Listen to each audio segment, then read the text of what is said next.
Penguinz0 aka Charlie's conflict with the controversial YouTuber SSSniperWolf will go down as one of the most turbulent controversies in YouTube history, with Charlie publishing over 5 videos critiquing and exposing her for a wide range of things, from stealing content and her personality, all the way to engaging inappropriately with minors. Hi, I'm the InternetAnarchist. I create weekly YouTube documentaries, and today we'll be looking into the massive controversies and a recent situation between Penguinz0 aka Charlie and SSSniperWolf. On the 15th of October 2023, Charlie would upload a video titled SSSniperWolf Situation is Crazy. Throughout the video, he would call out SSSniperWolf, also known as Leah, for doxing Jack's films over online drama. Allegedly, SniperWolf has just doxed Jack's films. In an Instagram post, she posted this. Apparently, she even posted one of his house. It's just an extremely degenerate, up response to this whole situation from SniperWolf here. Charlie would go on to call SniperWolf malicious and weird, stating, going up to his house like she's about to, sell solar panels to him or something and ambush him with this conversation about this feud they have is not normal or acceptable. It's just like a malicious, weird thing to do. The video would attract huge attention from the online community, garnering over 9.4 million views and fostering a comment section that strongly stood against SniperWolf's actions, with comments reading, "If Jack did this to her, YouTube would erase every evidence of his existence off the platform, lock him up and throw away the key. Meet a kid dying with cancer? No. Be a creep and dox a YouTuber? Yes." As well as, "Driving 5 minutes to dox Jack's films is the most effort-filled thing she's done in years." Just 5 days later, on the 20th of October 2023, things would get a lot worse for SniperWolf, as Charlie would post another video titled "SniperWolf Situation Just Got Worse." Throughout the video, Charlie would call out SniperWolf for having suspicious content involving minors. It's her encouraging some seemingly underage individuals to do some degenerate acts on video, and the way she encouraged them was almost like a wager you'd see out of a Bad Brothers film. She wagered her tits. It's like very f***ing odd, awful shit. But if you think this was bad, things were about to get even worse, with Charlie finding an even more incriminating post. She meets this girl who says that she's 16, and then agrees to show each other their... and the 16-year-old flashes the camera, which SniperWolf does censor, but that doesn't make it okay. And then just say, "Hey, wait a minute, Buster, it's fine because it's censored." It's like, what the fuck? Really, it seems like she just had a minor flash the camera on a YouTube video. Comments on the video would side with Charlie and wish for YouTube to take the situation more seriously, with comments reading, "They aren't gonna ban her, are they? It's incredibly stupid how they put the profit of one above the discomfort of so many. It's honestly impressive how much worse SniperWolf continues to get. Armed robbery, disorderly conduct, ghosting a child with cancer, telling kids to and now doxing, and yet somehow she still manages to act like she's the victim." As well as, "YouTube needs to take action. This is setting an unbelievably terrifying precedent for the future." The following day, Charlie would post another video on the situation titled "SniperWolf Apology and YouTube Response." Charlie started off the video by critiquing YouTube's response to the situation, stating, "So, it's been about a week, and YouTube has finally broken their silence on what they plan to do. Today they spat this drivel out, confirming SniperWolf has received a temporary monetization suspension per creator responsibility policies. Off-platform actions that put others' personal safety at risk harm our community, and the behavior on both sides isn't what we want on YouTube. Hoping everyone helps move this convo to a better place." That is one of those things where you read it and it's like a flashbang hits you, like all your senses go out and you have to question if what you just read was real. Charlie would then go on to state that Jack's films didn't do anything wrong and that YouTube's response of taking both sides was completely unfair. Again, what did Jack's films do wrong? He is completely blameless here. There's no reason why they should be trying to make it sound like Jack's films did something wrong. His only crime was being alive, which gave her the means to target him.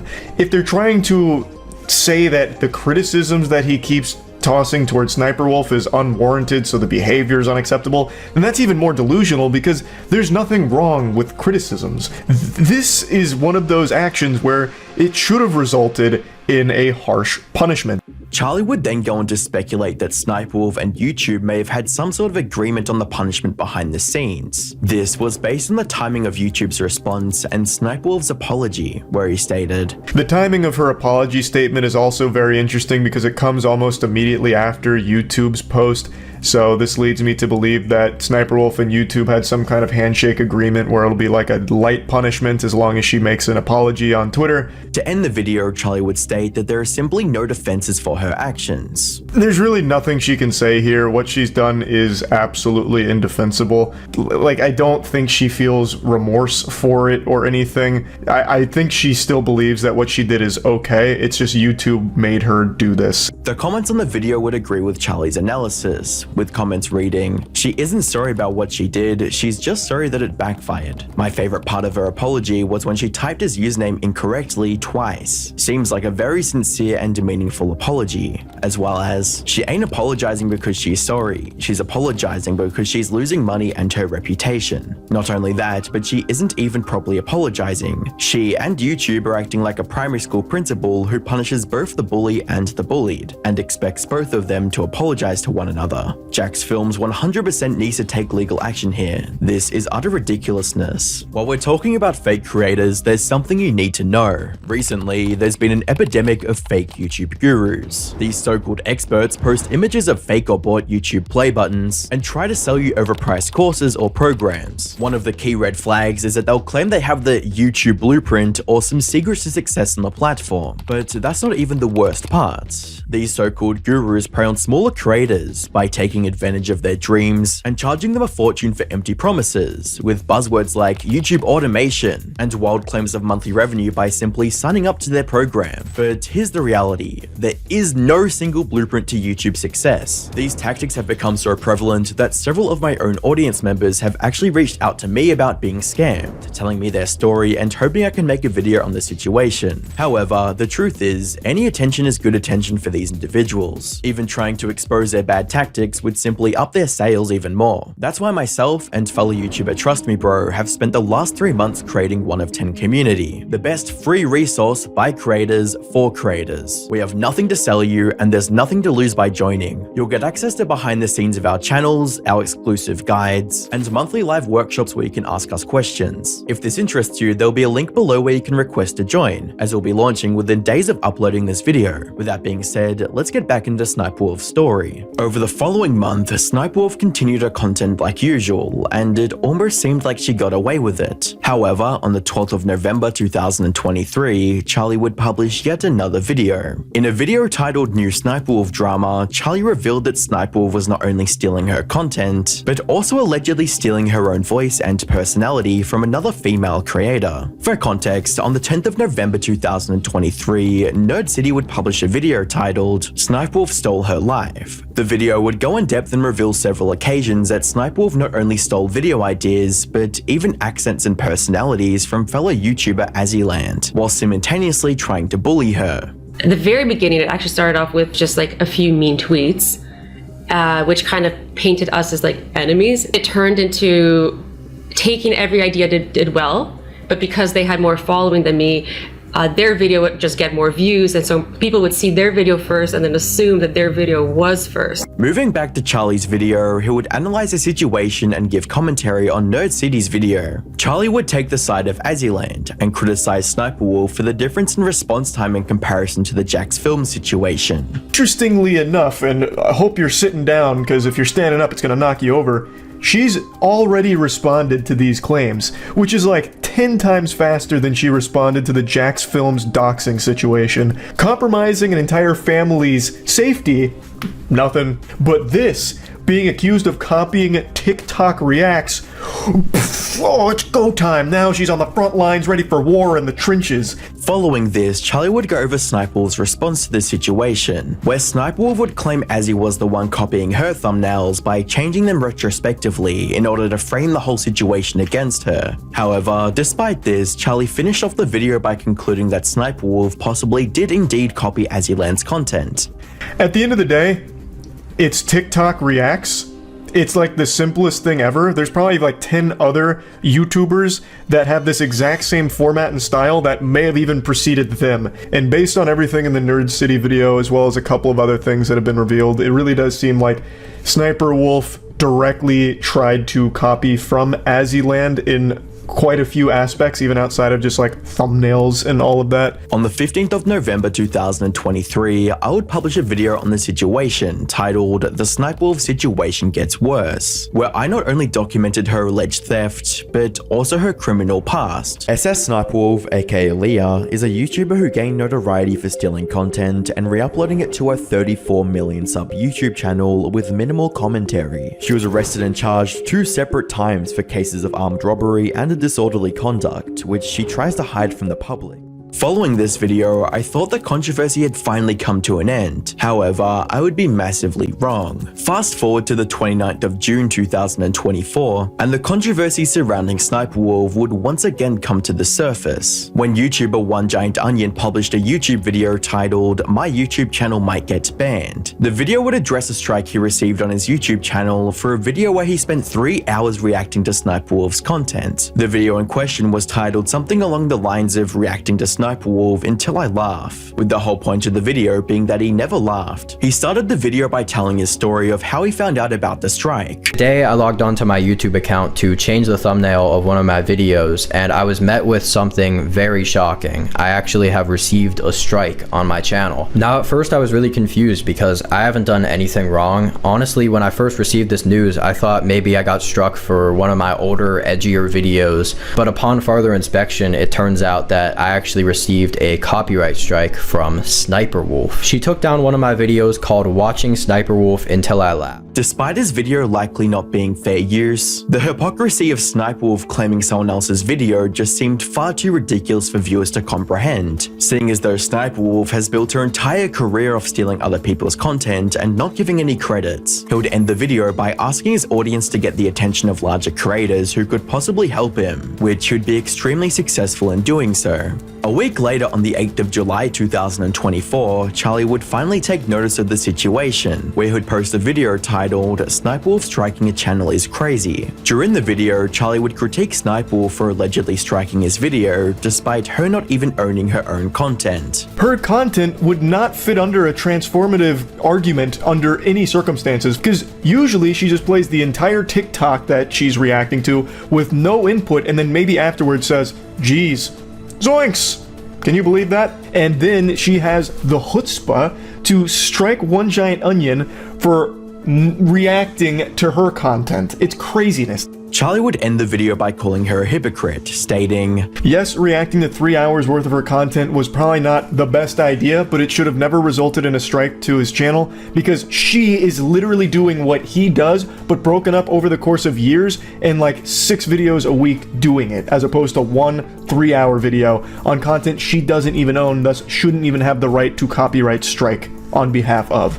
It's so fucking hypocritical. Despite the situation seeming relatively clear-cut and SniperWolf seeming like an obvious villain, her response on her Twitter would change everything, when she posted a tweet reading, "I want to clarify that I did not strike anyone's video. I do not have any pending takedown notices. I believe someone else must have done it on my behalf, at Moist Critikal." Where Charlie would respond in a quote tweet stating, "If that's true, you should contact the striked channel and get the info of the person who did strike it, so you can take legal action against them. There's a huge problem with this dog shit on the platform right now, so it'd be great to put a stop to it." With SniperWolf's long and controversial history on YouTube, almost no one would believe her side of the story, but despite this, Charlie would receive a mixed reaction to his tweet, with most people being on the SniperWolf hate train, accepting what she did without any evidence, and some others such as Nicholas Diorio, who criticized his response to allegedly spreading misinformation, with a tweet reading, "Charlie posted a weird reply to her when SniperWolf claimed she didn't file the strike. Quote, well, you should be more proactive, unquote, isn't a good response to being told you've spread misinformation, though I understand the lack of charitability." However, SniperWolf would reply with screenshots showing her pending strikes, revealing that she hadn't struck down Onion's video, but seemingly 10 other videos in the past few years which may or may not have been fair use. This is where things start to get a bit strange. Since I was closely following the situation, I reached out to Onion to help him resolve it. When I asked him for more proof of the claim, he seemed hesitant, but once he sent it, I noticed a huge red flag. The email listed on the strike was a random personal Gmail address that had no ties to SniperWolf or any agency at all. This made me confident it wasn't her, and also made me wonder why he kept this piece of information out from all his posts about the situation. Following the back and forth on Twitter, on the 9th of July 2024, Charlie would publish a video correcting the story, titled, "SniperWolf did not strike a channel." Throughout the video, Charlie would clarify the situation and correct what he got wrong in his previous upload. From all of the evidence I've seen now, it actually wasn't SniperWolf who filed that strike, and it's a very complicated mess that highlights a very, very rare problem on YouTube that I very much would like to talk about. He would go on to explain how he also went to One Giant Onion to get information relating to the strike, where he also found the email suspicious. I reached out to One Giant Onion to just send me all of the info about the strike. The copyright strike was filed by an individual who claims to be representing a collaborative agency that works with SniperWolf. However, what's definitely not a core part of their strategy is having the agents that are filing these takedown requests and strikes use a fucking personal Gmail account. So that's where things immediately became very clear to me that this is probably straight up horseradish. Later in the video, Charlie would also state that he reached out to SniperWolf, where she confirmed that she doesn't work with the agency and that they've actually targeted her channel as well. So this definitely seems like someone pretending to work at that agency and then filing this strike. But I reached out directly to SniperWolf just to 100% confirm whether or not she's associated with this group. She confirms she does not work with them at all, and even goes as far as to mention that this group has targeted her channel in the past as well. Charlie would close off the video by doing something no one could have ever expected. He apologized to SniperWolf. So apologies to SniperWolf. I'm sorry for the big headache that this must have caused when she didn't do it. She wasn't the one that issued the strike. While SniperWolf is by no means a moral or ethical creator given her extensive and controversial past, it does seem like she wasn't in the wrong in this situation. And due to her past malicious activities and information being censored by Onion, the YouTube community was more excited to jump on her hate bandwagon again, rather than looking for any real proof regarding the situation, with a tweet thread from Nicholas Diorio stating, "Nuclear take. People are blindly painting One Giant Onion as a victim because SniperWolf is involved." Here's 5 minutes of him freebooting Logan Paul in a video similar to the one that SniperWolf allegedly struck. After Leah publicly denied filing the strike, the Onion Man finally posted the screenshot, and it clearly says SniperWolf collab company issued the strike. Now, that casts doubt on whether this was even done by her at all. Leah also posted her DMCA history to show it wasn't done. Charlie just posted a video, SniperWolf did not strike a channel, after One Giant Onion finally sent the email associated with SniperWolf's DMCA and showed the strike was linked to a random person's Gmail. It's starting to look like Leah was telling the truth. So basically, it's looking like SniperWolf got totally fucking smeared, and the conversation has pivoted away from big bad copyright abuser to wow, this is terrible, YouTube needs to do something about DMCA abuse. SniperWolf is now asking why she was never contacted. The kid admitted it wasn't her and said he rushed to post the video. This is fucking crazy. In his original video 9 days ago, One Giant Onion redacted what video was claimed and who claimed it, despite calling out SniperWolf in the video. I'm going to be honest, I think he fucking knew. Nicholas Diorio makes some really solid points. The theory that One Giant Onion knew the whole time and did this for attention becomes even more legitimate when you look deeper into his channel. At the end of the day, this controversy didn't just shine a light on YouTube's horrible copyright system, but it also perfectly explained how easy it is for false information to be spread throughout the YouTube commentary community, especially when the creator isn't well liked to begin with. It's almost less about what people do and more about how much people dislike them. With that being said, it's also important to remember the original things Penguinz0 was exposing SniperWolf for, things that are arguably a lot worse than a copyright claim. And despite her flourishing YouTube channel, her reputation will never be the same. A commentary creator who did ruin their career, however, is I'm Alex, who has had one of the biggest downfalls in commentary history with video proof. Click the video on screen to find out more.